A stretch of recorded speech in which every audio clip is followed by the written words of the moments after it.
These may be the highest ranked games, but does that mean they sell well? We're moving through the Board Game Geek Top 100. Today we're doing 41 to 45 and checking out how they sell in a retail environment like Games Unlimited. Starting off with number 45, Kocol. This is a fantastic dexterity game from Canada where you are going to be flicking your discs, trying to get them as close to the center as possible.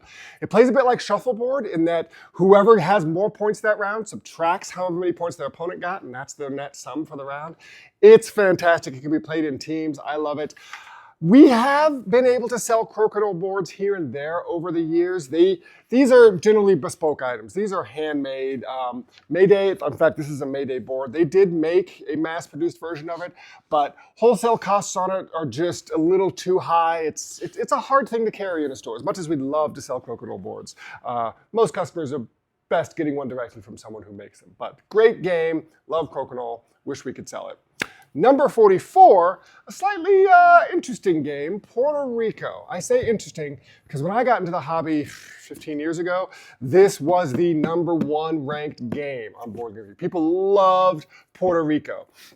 Now, a little bit problematic in its theming. This is actually not the original Puerto Rico. This is Puerto Rico 1897. They sort of changed, not the mechanics, but they changed a little bit of the theming. But it's sort of fallen down the list because other games have come out that are maybe not quite so problematic, that do some of what it does better. The big thing about it is this action selection system where one player chooses an action. Everybody gets to take that action, but the person who chose it gets a little bit of an extra benefit. So we see that in other games like Race for the Galaxy. It's a great system. I love it. Puerto Rico does have a new huge miniatures heavy deluxe edition coming out.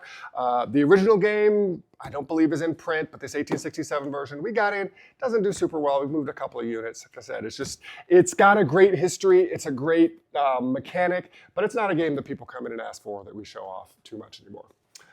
Moving on to number 40, I think we're on to 43. Underwater Cities. This is by Vladimir Suchi. I think it was the first of his games that I played, kind of really put him on the map. I remember when this came out several years ago. We tried it, really cool.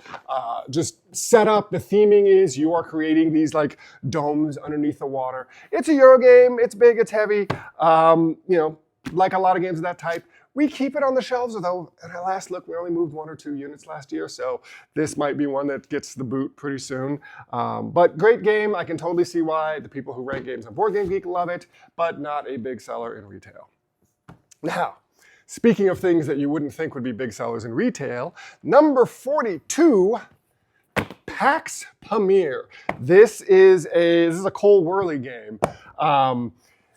These are these historical games. This is about sort of tribes in Afghanistan and how they're negotiating with the colonial powers that are coming in. Dripping with theme, dripping with history. Very playable, though. Like a lot of Cole Wehrle games, the mechanics are simple, but the emergent play is very complex. You can sort of like, okay, I understand what I can do, but you don't understand why you should be doing anything. It takes a few plays, but a lot of great back and forth. It's one of these games that you're not going to see very many cards out of the deck in each individual game, but the cards really change the focus and shift of how the game goes, so that gives a lot of replayability. I mentioned, you wouldn't expect, we sell a decent amount of this. It's not in our top 100, of course, but this is a game that people come in and ask for. They pull off the shelf, they've heard of it, they've seen it, they take home copies. So Pax Premier, actually staying on the shelf for a while. And we're on to number 41, which has sold the exact same number of units as Pax Premier, and that's Marvel Champions. Very different styles of game, usually appealing to very different gamers. This is a cooperative living card game, so you're going to be a Marvel hero, and you can sort of construct your deck, make your deck, customize it with various expansions and things, and you work together to beat a bad guy. So it's got a bit of a Sentinels of the Multiverse vibe. You're choosing a hero, but then you're combining like scheme type things with the bad guy, and each hero has like a particular nemesis that'll come out that you shuffle in. Very cool game. We don't sell a ton of the core set. Like I said, it's equivalent to Pax Premier, enough to keep it on the shelves, but the people who are into this game love it and buy all of the packs and expansions as they come out. So actually, if we combined all the different SKUs of Marvel Champions, it might actually be in our top 100 because they come out with, I don't know, 4 or 5 new products a year, and we sell dozens of those when they come out. But the core set, Not a ton, but it's on the shelves, it's happy, it's lively. And those are numbers 41 to 45 of the Board Game Geek Top 100 and how they do here at Games Unlimited. Stay tuned for more.